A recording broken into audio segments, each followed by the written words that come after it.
talkradio.nyc.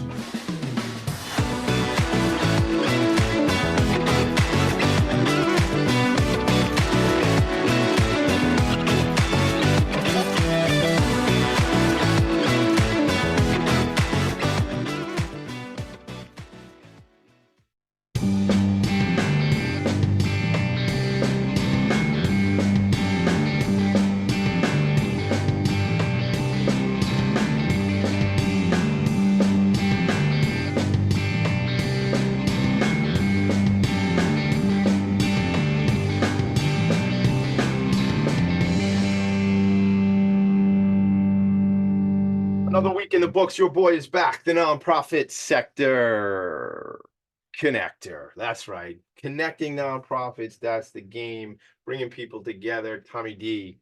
That's my name. I just made that up right there on the spot. Maybe it's because we're going to be talking about Rap for Bronx. And maybe that's just thinking, maybe, like I'm emceeing an event this week coming up next Thursday. So this Thursday, the 14th. So a little bit of MC Tommy D action in the house, in the attic today. The show is Philanthropy and Focus. I made it 2 flights up the stairs this morning to do my program. It's right around 160 some odd episodes. And as a sales guy, and if you could relate to salespeople, I'm always a sales guy at the end of the day. And I say it's 160 or so on a plan of 5,000. A plan meaning a quota, a number I've put out there. 5,000 episodes of this show I call Philanthropy and Focus. Eventually, Monday through Friday, I'll be doing the show every single morning. Because what better way to start your day or my day or our day than hanging out with a leader of a nonprofit organization and helping them tell their story, as I like to say, and amplify their message. Because nonprofits change our world each and every day. And it's my job to help them tell their stories. All right, so listen, without further ado, there's a couple things I actually got to point out. My guest today is Shana McCormick. We're going to get into a good conversation, strong conversation with Shana and her, talk about her organization and the incredible work the organization is doing. I need to just point out, and I got to find the website because I, a little bit of the ADHD right now. And I do call it the ADHD for y'all. Like if it's like, it's like the Facebook, the Instagram, the nonprofit sector connector, and then the good old ADHD. Imagine Awards. Imagine Awards, Tommy D. I want to get you all to know that the New York City Imagine Awards applications are out right now. Imagine Awards. Let's just check it out right now because I want you all to know about this. The New York City Imagine Awards. So the Long Island Imagine Awards event is coming up. And that will be May 1st out here in Long Island. But the application process right now for New York City Imagine Awards is something you all need to know. You need to know it because if you are on the board of an organization, if you are affiliated with, if you lead an organization, there are 59 days, 13 hours, 55 minutes, and 57 seconds. Now it's 55 seconds. Now it's 54 seconds. It's moving fast. That's a clock. That's a little TikTok clock. NYC Imagine Awards or Awards. NYCImagineAwards.com. Shout out to Ken Serini and Associates for all the work they do, what they've done for the sector. And as I say, May 1st, if you don't know about the Long Island Imagine Awards on May 1st, you do now. And reach out to me, TommyD.NYC on Instagram. Send me an email, TommyD@philanthropyandfocus.com, and I'll get you sorted out. You come to the event. I know, excuse me, nonprofits. Look, here's the thing. There's going to be like 400 or 500 people at the Crest Hollow Country Club out on Long Island for that event every year. There is, and there will be again this year on May 1st. There's going to be probably 100 different nonprofits in the room. Of course, the awards are important. Of course, the recognition is important. But when you call yourself the nonprofit sector connector, you know what the most important thing is? Being in the room, meeting these other leaders, collaborating. Because if we know anything about our sector, it's about collaboration, right? It's not, I don't buy into gang. And listen, I'm not always from abundance, right? I'm a human being. So sometimes that scarcity creeps into my mind.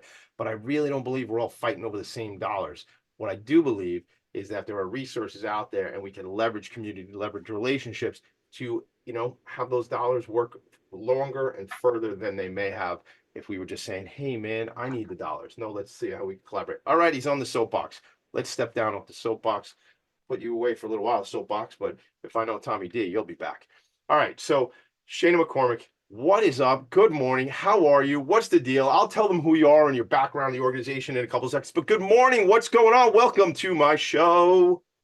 Good morning. And this is the energy that I need to start my day every day. So thank you, Tommy. You know what? I will do the show every Monday through Friday, every morning. We're going to do the show. It hasn't happened yet just because I have to work out some situations, but that will give you a way to start your day. Whoa, there's Tommy D. He's interviewing another great leader. Like, for instance, let me Yes. tell you something. So last week I interviewed somebody I think we have in common, Alex Zablocki from the Community Fund. Yes. Yes. Alex is amazing. And that's what, I people are saying that to me. I think he's amazing. It's he we had an amazing conversation last week for the work that his organization is doing with NYCHA and the arts. And I was like, I think I promised him by the time the end of the show was there's some event coming up in May. And I was like, dude, I'll bring Italian ices to the event. It was one of those. My dad owns Ralph's Ices. Shout out to my dad who really allows me to how do I say, steal Italian ices from him and hand them out. I'm like the oh God, what was his name? Run around the sheriff of Nottingham. Help me out. The guy he would steal I'm terrible with, he he names would and all that stuff. Logan, I need your help. Mick Collins, I need your help. He would steal from the rich and give to the poor. That's kind of like what Oh, I Peter and Paul? No. no, I forget. Mary. No, Robin Hood. Robin Hood. Robin Hood. There you go. It's like Jeopardy here. I What was is thinking Peter would steal to give to Paul, but then it was Robin Hood. Okay. Oh, it was Robin Hood, and like he would steal. So I steal Italian ices from my dad, and then give them to nonprofits. That is a joke. My dad There you go. and donates those Italian ices to nonprofits. In fact, the store is out in Huntington on New York Avenue next to the Paramount. If you want to help him out because I've given away so many Italian ices, why don't you all go out and buy some ices from my dad? The store opens, I think tomorrow, or it might be open today. But we're 'Tis the season. it is the season, Italian ice season. We are in it right now, man, for sure. All right. So I promised Alex I was going to bring ices. So that's what happened last week. But then it's funny because when I was promoting that Alex was coming on the show leading up to last week, Sophia Oliveri from your team reached out to me. She's Yeah. like, hey, we were supposed to get Shana on your show. And I'm like, my bad, because I know we were supposed to do that. And she was like, well, then let's fix that, kid. And I was like, I know you're probably in transit right now, Sophia. So I hope you're laughing as I'm talking about you. But it was just like, she's like, we got to get her on the show. I said, well, let me just talk to the whole board of directors of Philanthropy and Focus. And I said, okay, we're good. Because I am the whole board. I make the decision. Well, it's my Good for you. show. Jada, it's my show. I can do what I want. I do whatever I want, man. All right. And what I want to do is talk to you and learn about your organization. We're going to talk about Skyline Charitable Foundation. We're going to talk about RAP for Bronx, Rap for Bronx, which I kind of Yes. talked about at the beginning of the show. I'm wondering, and I'll just say it now, with a name like Rap for Bronx, I'm wondering how you can, if you're already not, how you can tap into the hip hop community and talk about some, fundraisers and things like that. So we could talk about that, but why don't you tell me about the organization as a whole, the foundation, give me your background. Why are you even in the nonprofit world? What was like, where'd you grow up? What was it that said to you, man, I want to be part of the solution? Yeah, no. Well, I have to admit one thing for Alex. I did not listen to his interview because I was afraid of following him up. He's amazing. Sophia and I and some of our other colleagues met with him recently. He's doing great work, and I'll probably touch base on how we're collaborating, and hopefully we'll continue to collaborate later on. But to your question about how did I end up here and what do we do? It's a fully loaded question, right? But um, I ended up here because two people fell in love in Queens, New York, and then they procreated and had me. But and I grew up in a single parent household. Yeah, We were just, that's go what ahead. we started. It's funny because in the virtual green room, I mentioned how many children I have. And I was like, yeah, Yeah. man, four of them. Yeah, we're all about procreation, man, trying to populate the earth. That's what it is. So it's funny you go to the procreation out of the gate. I love that. So We're tying it all in. that's it. But yeah, so born and raised in Queens, I grew up with my mom, and had, my mom's one of seven, so I always had aunts, uncles, cousins, and whatnot around. It was wonderful. And so that, in a sense, is community. So, I knew what community was and the importance of community and, I'm sure many of us have heard the term, it takes a village, and it genuinely does. And so, yeah, just really always tapped into community and helping each other and family, those in the neighborhood, things of that nature. Everybody kind of pitched in to help one another. But professionally, I have a background in accounting. I was with a firm for about 11 years. I learned so much there. I was doing personal income taxes, sales tax, payroll, property management, bookkeeping, and I kind of learned a lot in that area. And then it was time for me to move on from that firm and wanted a challenge. And I joined a group of construction companies. I started with Spring Scaffolding in 2017 and joined their family. I still consider them family. And again, learned a lot there and just kind of started to develop my skill set there.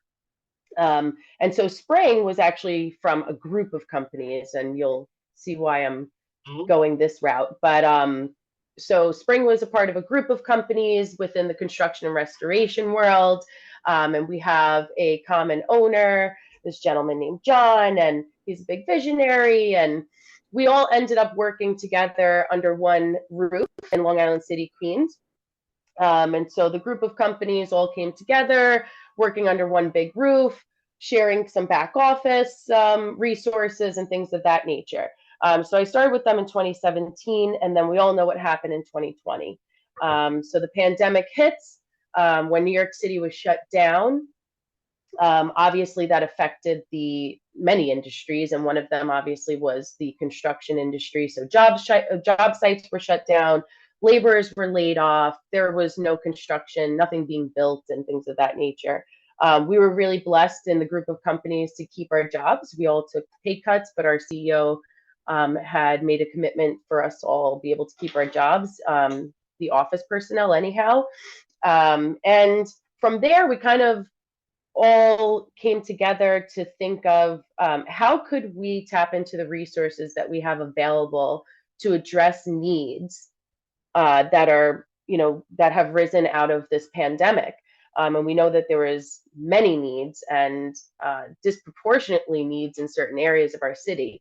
And so there was a task force team that was formed, and me being who I am, I can't freaking sit still. And my job at the time was to collect money from our clients, and I couldn't do that, and I was really grateful because this task force was formed, and I, of course, wanted to join. And we started to brainstorm on what resources do we have available, such as fleet vehicles. The job sites were shut down. We have a ton of vehicles sitting in the parking lot, and also laborers, individuals that are ready, willing, and able to work. To drive those vehicles to help with last mile delivery supplies and other necessities.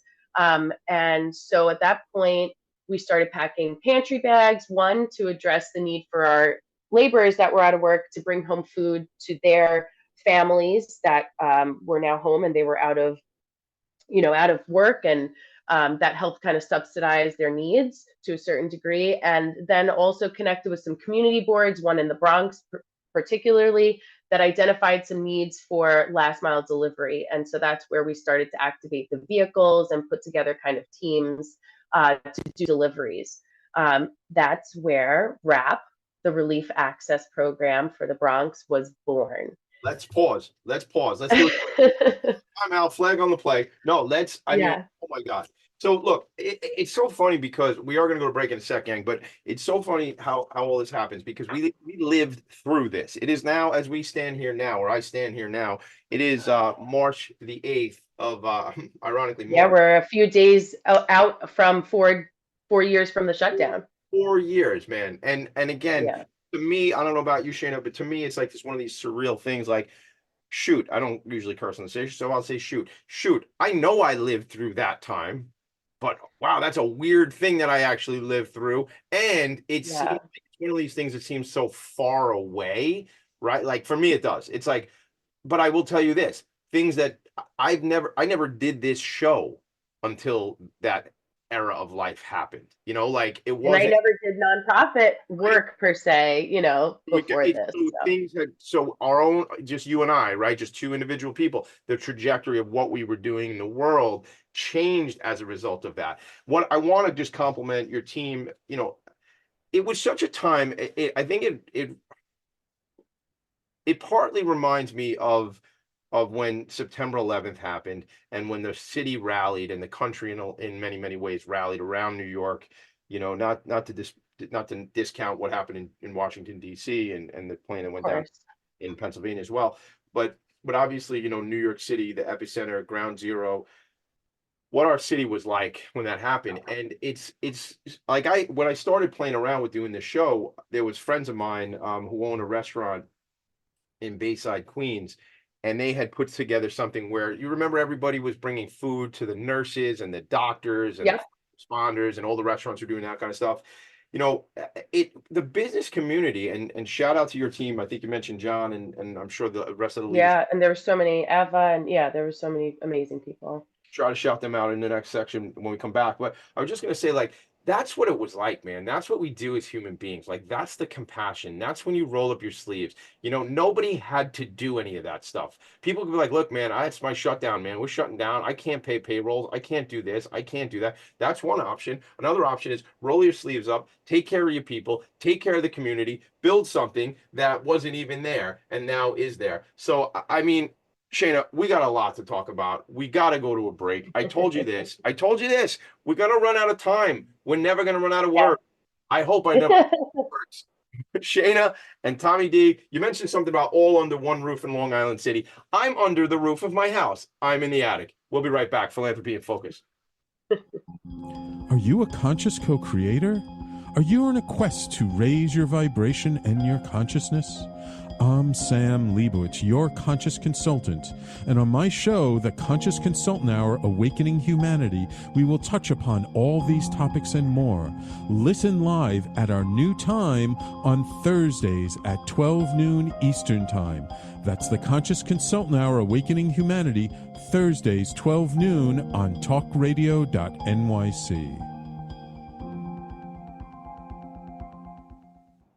Are you a high-achieving, growth-oriented leader?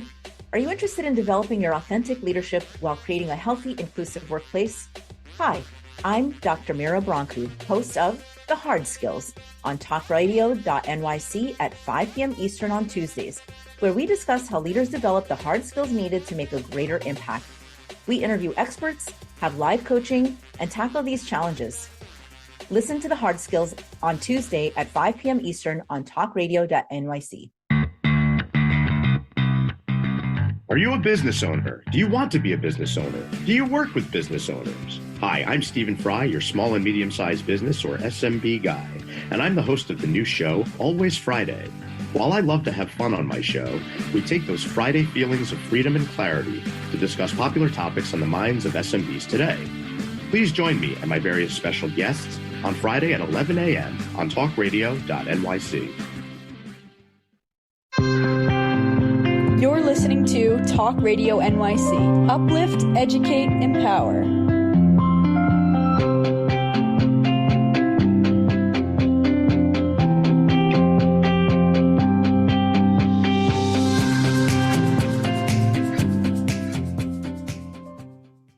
Nonprofits need connections to move in good directions.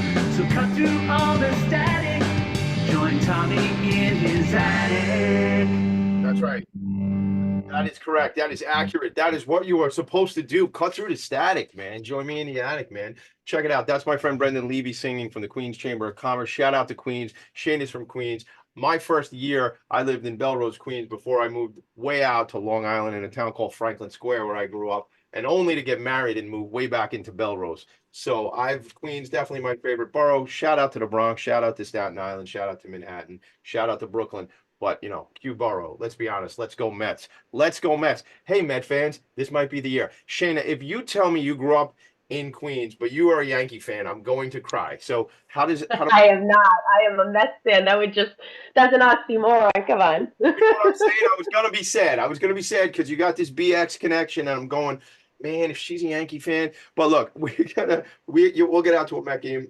I just too many ideas in my head. The other night I was out with the gang from the Queens Chamber of Commerce, and that was just 2 nights ago. A bunch of real estate folks. I think it would be good for you and your organization, and maybe the company to know some of these people for sure. Tom Gretsch, very good friend of mine, the CEO of the Queens Chamber of Commerce, and Brendan Levy, who was singing that theme song that you just heard, runs all business development and relationships over at the chamber. And Saturday night I was out because Brendan's band, Damaged Goods, was playing out at a place called Docks on Long Island. So I took my wife and some of the kids. So that's fun. So Brendan and I, we wrote that song together. He's the one who sang it, but it's a Lennon and McCartney thing. I like to say we wrote the song together. It's a dual credit. But while we were away, I was sharing the website skylinefoundation.us. Skylinefoundation.us. I want to go back a couple steps if we can, because the pandemic creates this opportunity, and I an opportunity to serve, an opportunity to connect, an opportunity to add to value. And in your case, the task force that that companies put together, that Spring and the other companies put together. However, the foundation had been around already too, right? Yeah. So can we talk about that? Because I want to, when you were talking earlier, it's like, how are we going to tell the story? Well, I want to hear about the foundation and Rap for Bronx, as that's programmatic in the foundation. So let's play around the Skyline. Yeah. So I guess I would say, and yeah, so you're right. The Skyline Charitable Foundation's been around since 2012. It was established in 2012. And I guess you can consider that one of the resources that we had when we were having our brainstorming sessions. Like, oh, there's the 501c3 that's been around since 2012. And historically, the foundation really just served as a means to have an annual fundraiser, a golf event where folks from the industry being the construction or restoration industry, would come together, play a good game of golf for a good cause. So it was an annual fundraiser, and then those funds would be re-granted to other organizations. But there was no staff, there was no direct service, etc. And so, like one big event, raise a ton of dough, and then roll that money into the communities where it's needed, right? Exactly, yeah. So for those that are not in the nonprofit sector, that's basically called re-granting. So you're raising funds and then you're re-granting and giving them to other organizations carrying out, work that's in line with the mission of the organization. But again, so there wasn't any staff, there was no direct service happening, et cetera, but there was a 501c3 established and active for a number of years. And so Rap for Bronx was formed as a program of the Skyline Charitable Foundation. And there was no reason to start a new 501c3, but everything ran essentially through the Skyline Charitable Foundation and still does to this day. And we've started. Thank you for, thank you. Like, because is important for people. So, and I think it also, it could potentially be a best practice that people who are, I know you're out there, I know you're listening and you're saying, hey, I always wanted to start a nonprofit organization. Now, let me tell you something, gang. I love you for thinking that. And at the same time, I would say to you, there's a really good chance there's an organization that is doing the work you're talking about, or is doing work that is complementary to what you want to do. So I would say explore the marketplace, explore, just the sector, because maybe you can become part of somebody. Now, this is a different scenario because it's kind of all in-house. It's the same players, it sounds like. Yeah. But generally in the sector, I feel like, well, I want to go out and address homelessness. Okay, cool. I love it. Thank you. Now, but maybe you don't need to go out and get a 501c3 and a board of directors and employees and try to get a grant writer. Maybe you can go, be part of somebody else's thing. And I say that because I was on a meeting yesterday with the Queens Chamber of Commerce Nonprofit Committee, and we were talking about just this type of things. There's a lot of opportunities for collaboration.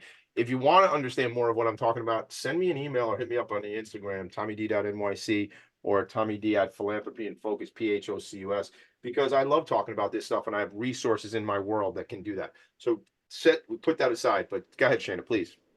Well, that was, Tommy, what you just said is super important, and I couldn't agree with you more. And I think it kind of is in line with how we developed and how we run Rap for Bronx today. So there's three main things for me that I feel are really important to running a successful organization and running this organization. It's pooling of resources, partnerships, and consistency. Partnerships really being the bread and butter to it all. Because, like you said, we're not here to reinvent the wheel. There are so many folks, there are so many groups, there are so many organizations out there doing tremendous work, and they know their work and their communities best, right? So how can we then come in and collaborate and work with them? It's really, what are your needs? Can we help you meet those needs? How can we help you fill in the gaps? But we're not here to reinvent the wheel, or, our idea was not to then, start our own pantry, or set up our own pantries. It was really to help serve and provide transportation for these other pantries. We're essentially a mobile pantry. So I'll get to that. But it was really to help fill in the gaps for other organizations and find out what their needs were. I want to make a thank you for all that. I literally, the hairs on the back of my neck are standing up, because this is the work. This is what we're talking about, because your companies, the businesses, the for-profits said, all right, hold on a second. We want to help. What do we have? We got all these vehicles, and we got all these people. Yeah. We got all these people who we don't have, we can't send to a job site. And we got all these vehicles that are sitting there in a parking lot. Wow. Like, think about that, gang. I talk to you all the time about the nonprofits and the for-profits getting together, and my favorite words, strategic alliances. But you want to give back. What is the stuff you have? You don't just have to write a check. Like, what do you actually have? Time, treasure, talent. Time, treasure, talent. Time, treasure, talent. Right? So that's the thing. What is your treasure? Some people write big checks. Some people can invest their time and can't write big checks. Some people can. Or real estate. Right? But some people we'll get to that too. Give time, right? And the whole thing. So, and your talent. Talent can also be your resources, right? Yes. You guys are in the construction world. You have relationships, right? Social capital, my other favorite words. But you have the vehicles, you have the labor, and you go, let's address this. These people who are already on the front lines in communities know what their community needs, but they don't have the trucks. They don't have the bodies, maybe, right? That's what you're saying? Absolutely. And so what was it? Time, talent, treasure? Time, yep. Treasure, talent? Yep. So I like that. Yeah. Yep. So, and talent really was what allowed us to, like, our internal talent, like I had referenced before. It wasn't just me. I mean, I was one of many in that task force. We had Eva, who was, was the marketing director for the companies. We had Alex, who was the managing director at the time. Jack, who, used to take care of the facilities. And I mean, there was so many people. Caesar from Fleet, Johnny Ramos, who was, part of the construction labor force. There were so many of us, and I'm, forgetting some people, so forgive me, but you know who you are. And it really took all of us to kind of brainstorm, bring our talents to the table. How can we help? How can we, work together to make this vehicle move forward?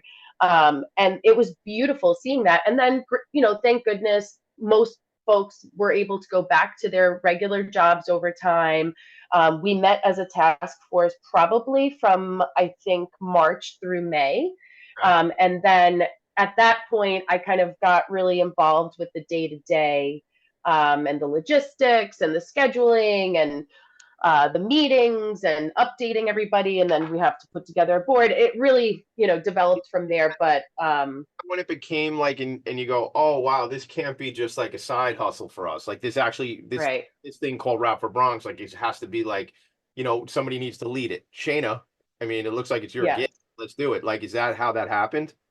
That's exactly how it happened. And I genuinely fell in love with the work for a number of reasons. One, I just love people. And I know this is going to sound strange to some, but when I think about, what are my strengths? What are my weaknesses? One of my strengths is just loving.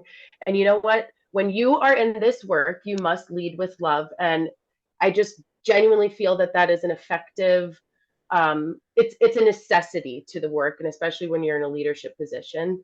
And that's one of my strengths. So it just worked out, I want to freaking hug you, man. This is the whole. I'm really good at virtual hugs. Me too. I'll give you one right back. Virtual hug. I haven't.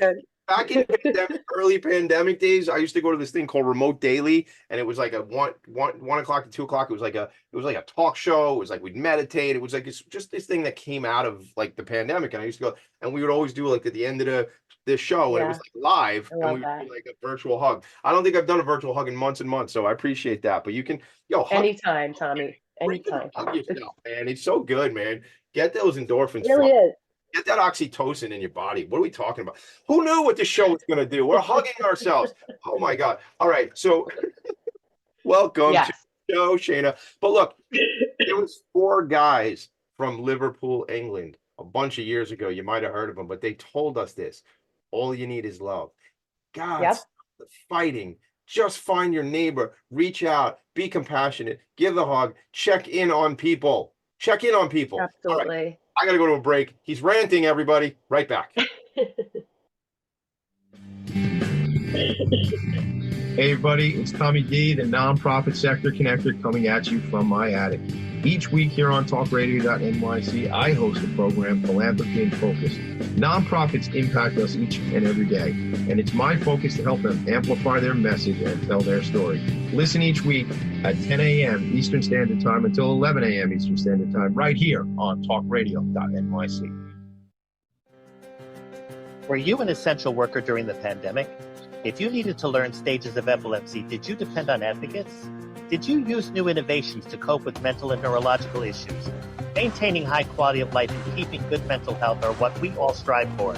I'm Frank R. Harrison, host of Frank About Health, and each week top healthcare influencers, professionals, and innovators answer these questions and more.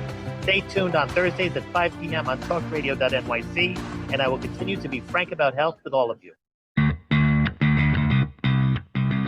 Are you a business owner? Do you want to be a business owner? Do you work with business owners? Hi, I'm Stephen Fry, your small and medium-sized business or SMB guy, and I'm the host of the new show, Always Friday. While I love to have fun on my show, we take those Friday feelings of freedom and clarity to discuss popular topics on the minds of SMBs today. Please join me and my various special guests on Friday at 11 a.m. on talkradio.nyc. You're listening to Talk Radio NYC at www.talkradio.nyc. Now broadcasting 24 hours a day.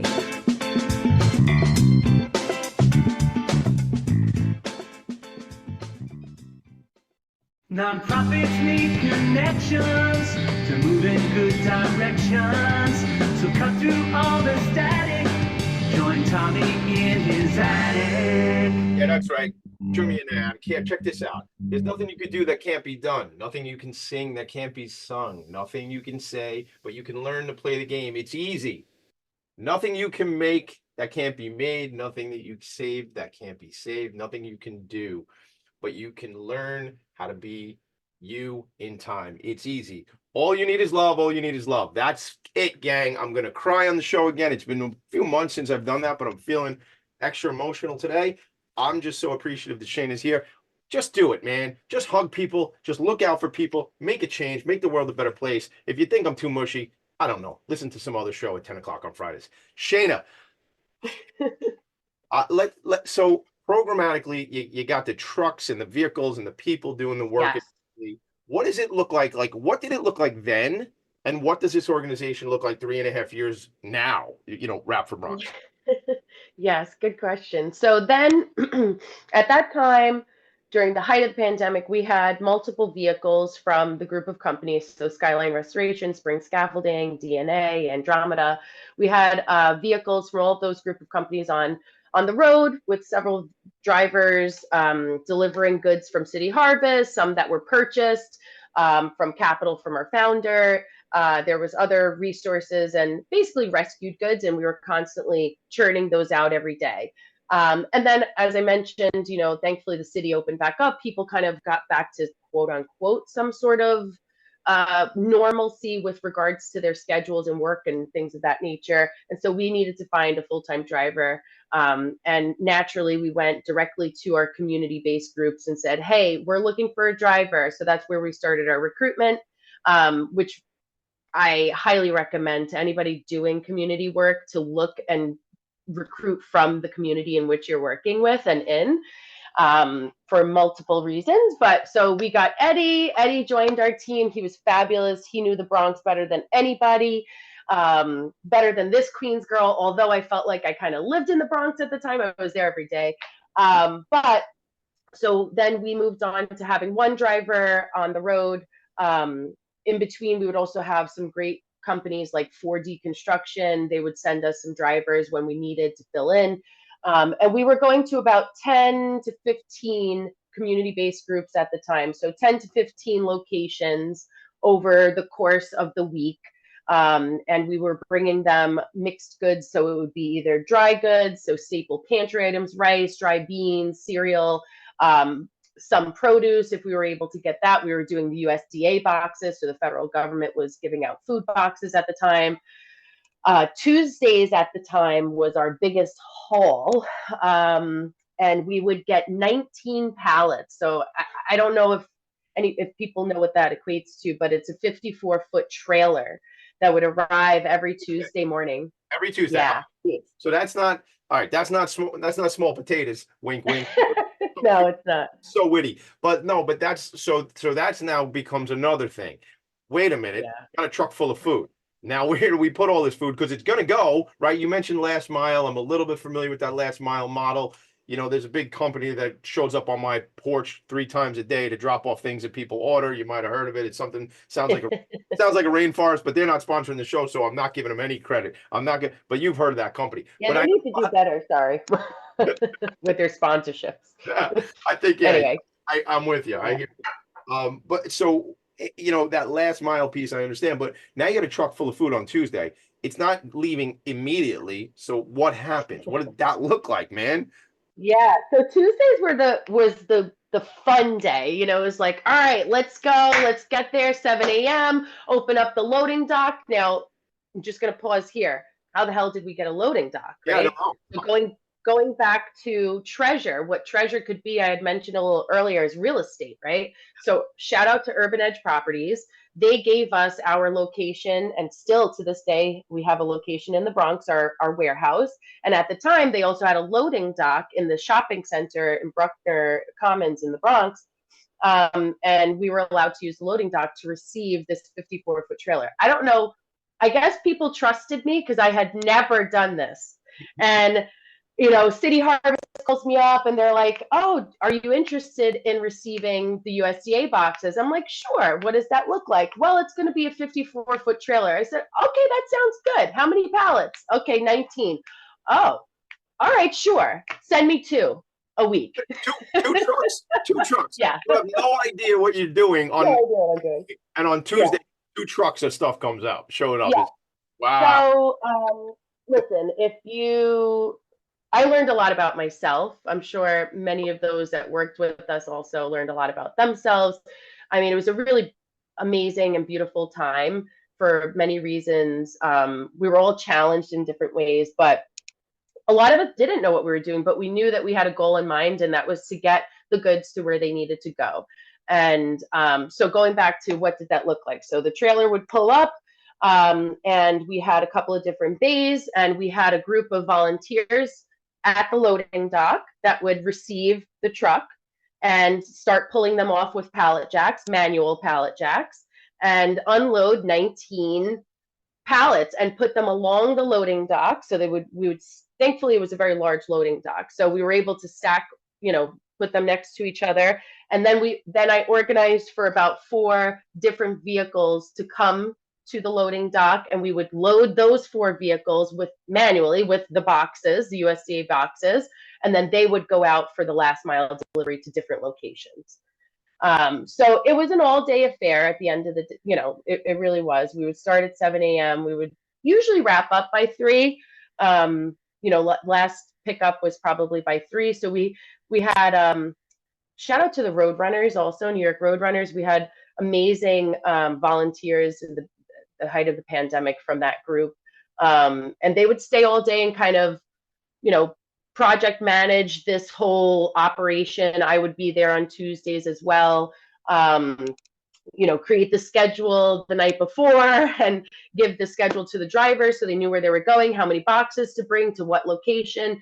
And it was really interesting. And we learned a lot. I mean, we have an electric pallet jack now, which is great because I hauled like 1,600 pounds of frozen fish once, and I think I almost broke my back. So I learned, I think I need to try and get an electric pallet jack donated at some point. So now we do have one. So was that a donation, or did you have to raise funds for that? Where did that come from? No, we in-kind donations is really, we're very blessed. And that's, I focus a lot on in-kind donations, going back to, sometimes a check is great, but there are many other things depending on what you do and what kind of work you carry out. But with us, we need a lot of equipment, or we needed a lot of equipment then. So that was a donation. And this. Shana, hold that thought 1 second, because I just want to make a comment and kind of refresh people, remind people of what was going on. You said this was going on in the height of the pandemic. This was March of 2024, where I could roll up at this depot and start volunteering, and no big deal. And it certainly wasn't March of 2019 or even, January of 2020, right? This is masks. This is mail is left on people's for a week, Lysoling your mail, your every food being delivered to your house. If you had Instacart or something like that, and you'd leave the food, at least some people would leave the food outside for 2 days. God forbid some other human being touched it who might have. So this wasn't like it is now. So we have like a playbook too, like protocols that we had to build out. So, there were certain, there could only be one driver in each vehicle. And then also when they delivered, there were strict protocols. They were not able to go into the building. They would have to leave it outside and then see that someone came out to get it, but there was no actual physical contact. So there was a lot going on. No, I think we forget that was the reality of this thing. Like it wasn't just like today, like we're joking about. No one was hugging anybody back then. You might have hugged people who lived in your house. I mean, remember, it's just so crazy. It really, really is. That's how I got so good at virtual hugs. We're back again. We're back again. What happened to, how did that evolve into what the program looks like today? Yeah. So, and so that was obviously the height, things were moving very quickly and there was an extreme, need. And over time, we've really pivoted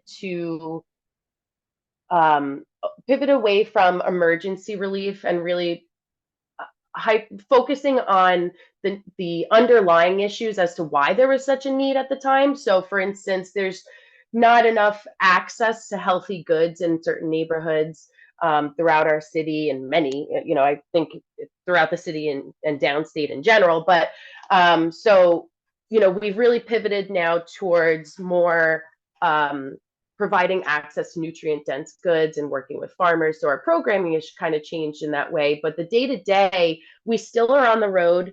Eddie's no longer with us, but we were able to get another driver who's been with us for the last 2 years and change, also from the community, Dwayne, and he's just fabulous. And he goes to, we've grown from the 10 to 15 CBOs, community-based organizations, to a network of over 50. That's incredible. And shout out to you guys, because you know what Thank you. There's also some humility in the fact that is like, I don't have the answers. The answers are in community. Shout out to my friend Maheen Kaleem, Grant Makers for Girls of Color, because as I'm saying this, I'm hearing her voice.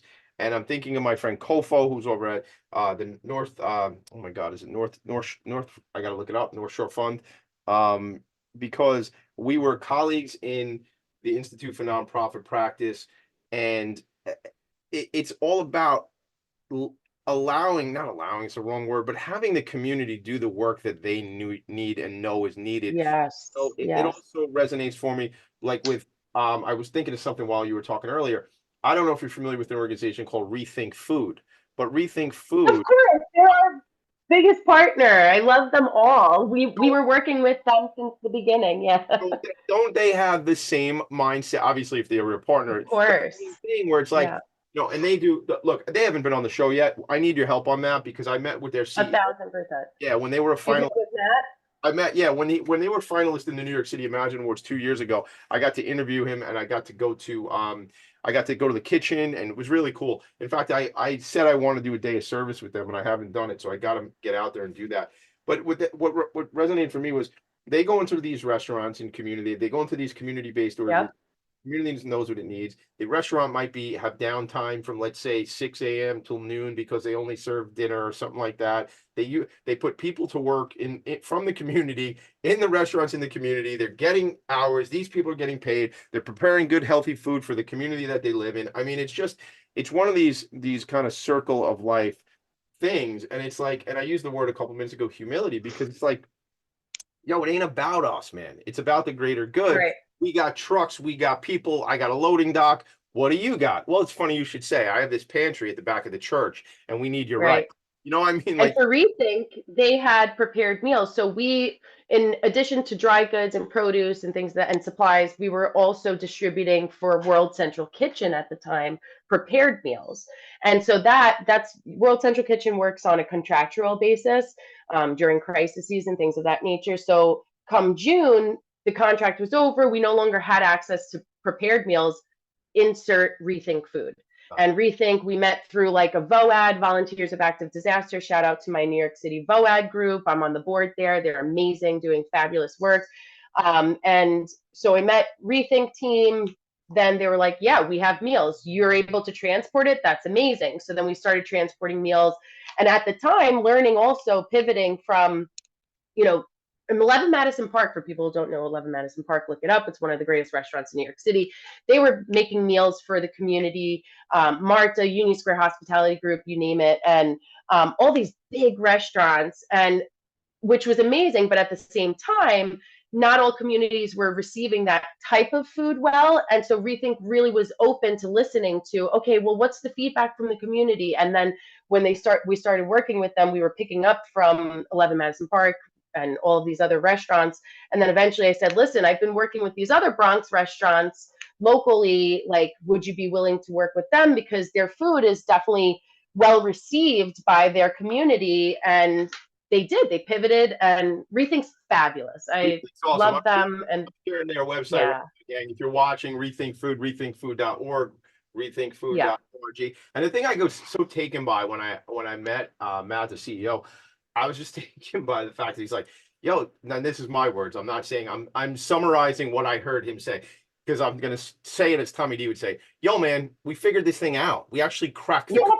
Like, it wasn't like, he didn't say it in those words, but the summary of the message was, we actually solved it. We figured it out. We just need some more money. We need some more support, but we actually cracked it. So we can get Matt on the show. It's been months. I've probably been a year and a half since I saw him from the past Imagine Award. So yeah, we'll definitely get all connected. I think we should all meet up, have some coffee, and chat. But yeah, so yeah, that's partnerships. Going back to the pillars of pooling of resources. Hold this thought, because I want you to talk about partnerships when we come back. We got to go to a quick break, pay some bills. We come back, we do the lightning round. You talk to me about partnerships, and you talk to me about what's upcoming. Because I told you earlier, we got to run out of show before we run out of important things to talk about. So let's go to a commercial break. Logan, take us there and bring us back quick. Logan, make it a short one. Right back. Are you a high-achieving, growth-oriented leader? Are you interested in developing your authentic leadership while creating a healthy, inclusive workplace? Hi, I'm Dr. Mira Bronku, host of The Hard Skills on talkradio.nyc at 5 p.m. Eastern on Tuesdays, where we discuss how leaders develop the hard skills needed to make a greater impact. We interview experts, have live coaching, and tackle these challenges. Listen to The Hard Skills on Tuesday at 5 p.m. Eastern on talkradio.nyc. Hey everybody, it's Tommy D, the nonprofit sector connector, coming at you from my attic.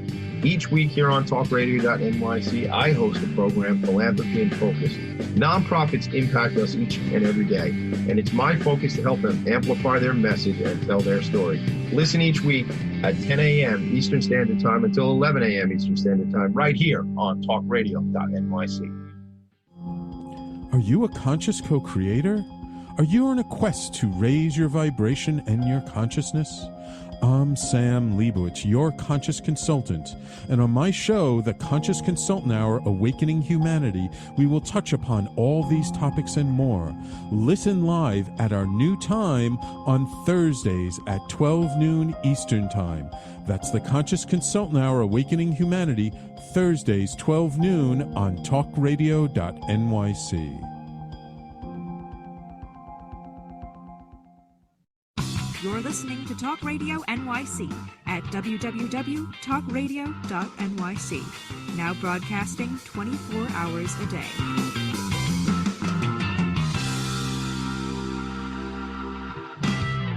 Nonprofits need connections to move in good directions. So cut through all the static. Join Tommy in his attic. That's right, we're back. Back. Your boy is back. Your boy is back. Tommy D's back. I'll be here every week. I'll be here in the attic. If you're looking for me, 2 flights up from the kitchen where I get my coffee. I'm in the attic.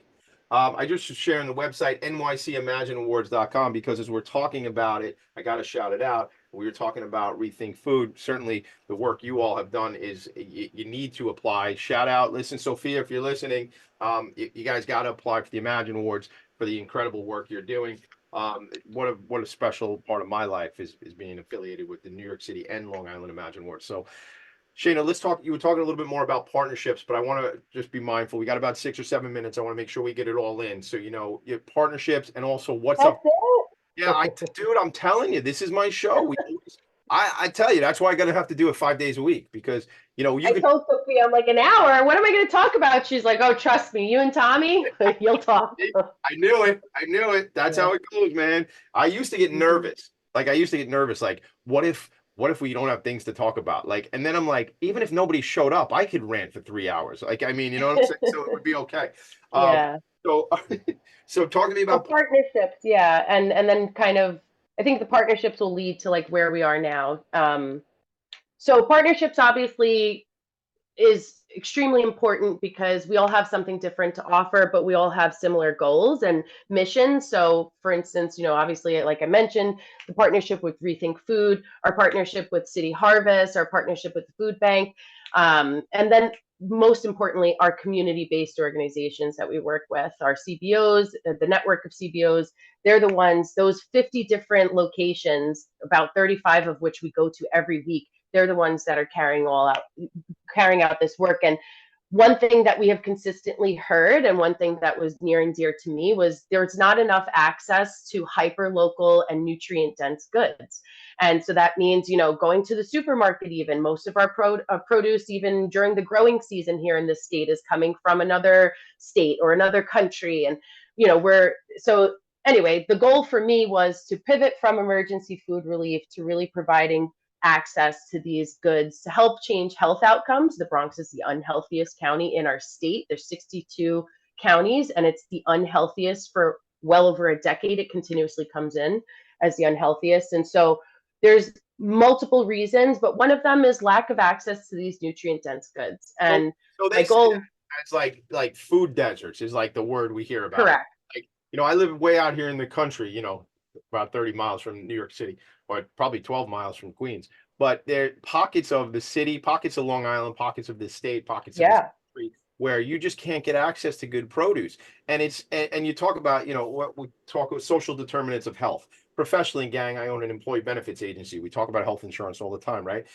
Excuse me. And when you think about it, where you live, where you buy your food, where you do or don't exercise, the type of air you breathe. When I'm on that Cross Bronx, I'm going out of town, in a couple of days. And, driving on that Cross Bronx and you see the apartment buildings that are just above the Cross Bronx Expressway and all. Yeah.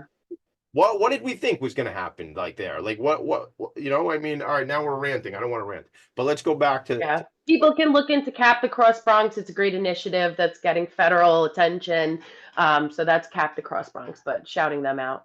And Noka Martel that relieves that. How do you spell that? Cap the Cross Bronx? Is it like CAP? Yep, CAP, the Cross Bronx. Yep. Got it. All right.